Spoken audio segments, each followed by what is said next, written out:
রসুল আজন্ম মাসুম, রসুল আগমন করে, রসুলকে সৃষ্টি করা হয় নাই। কোরআনে কোথাও বলে নাই যে আমি রসুলকে সৃষ্টি করেছি।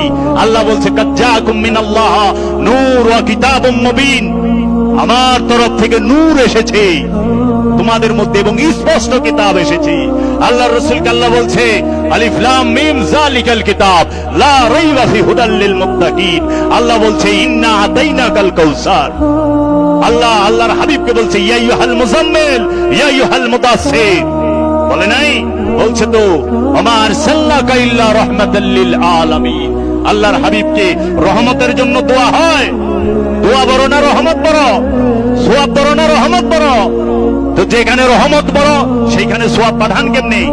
যেখানে রহমত বড় সেখানে দোয়া করেন কেন? দোয়া দরকার পাপীর জন্য, যে নফস পাপী, যে নফস খান্নাত যুক্ত, যে নফস জুলুম করছে তার জন্য দোয়ার দরকার।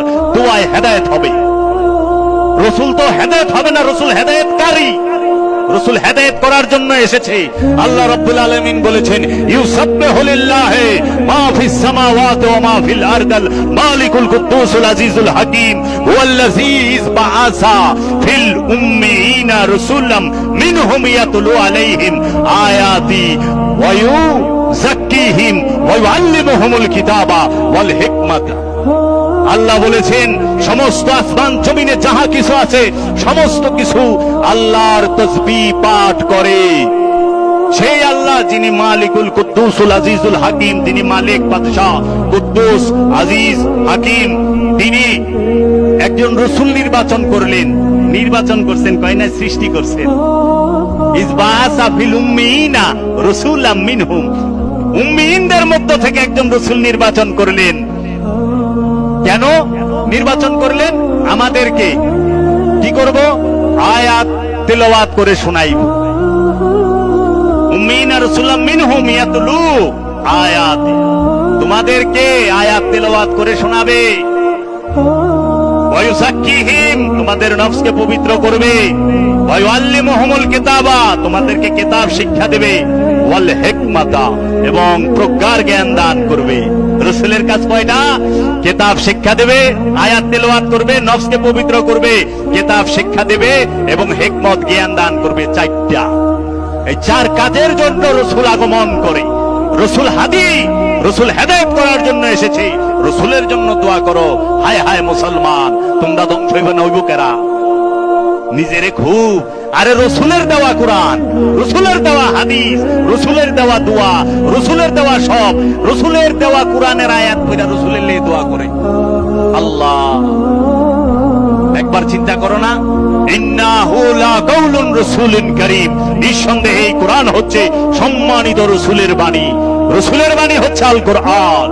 দুইটা সূরার দুইটা আয়াতে কয়ে থইছে। 69 নম্বর সূরার 40 নম্বর আয়াত আর 82 নম্বর সূরার 14 নম্বর আয়াত খুলে দেখেন কি করলেন। রাসূলের জন্য দোয়া করবেন, নফসের জন্য মাগফিরাত চাইবেন, নফসের জন্য হেদায়েত চাইবেন, নফসের জন্য। রূহের জন্য দোয়া নাই। রূহের জন্য দোয়া যারা করে তারা কুফরি আকীদা, তারা কোরআন বিরোধী কথা বলে, তারা বুঝে না, রূহের রহস্য বুঝে নাই। রূহের সম্পর্কে 21টা আয়াত আছে। এখন আপনাদের সামনে বইলা দেব যে কোন সূরায় কত নাম্বার আয়াত আর কি বলেছে, শব্দে শব্দে অনুবাদ করে। কোরআন গবেষণা করেন। নিজেকে এত অহংকারী মনে করেন কেন? নামাজ পড়া, যে নামাজের মধ্যে আলে রসুলকে সালাম না দিলে, দরুদ না পাঠ করলে নামাজ হইব না। হইব? আল্লাহুম্মা সাল্লি আলা সাইয়্যিদিনা মুহাম্মদ ওয়া আলা আলে মুহাম্মদ। ওইটা শুধু মুহাম্মদ সাল্লাল্লাহু আলাইহি সাল্লামের উপরে না, তার আল, তার বংশের উপরে দরুদ সালাম পেশ করতে হবে। আর এই রসুলের লেগে আপনারা দোয়া করেন। আপনাকে কোন হানে নিয়ে গেছে? এটি উমাইয়া আব্বাসিয়া রাজবংশের চক্রান্ত। তারা আল্লাহর হাবিবের জীবনও মানে নাই, তারা আল্লাহর হাবিবকে মানে নাই। এই উমাইয়া আব্বাসিয়া রাজবংশের চক্রান্ত, এই ইয়াজিদ মাবিয়া গ্রুপের চক্রান্ত, এই ওয়াহাবিদের চরম চক্রান্তের কারণে আল্লাহর হাবিবকে ছোট্ট তারা করছে, আল্লাহর ওলিদের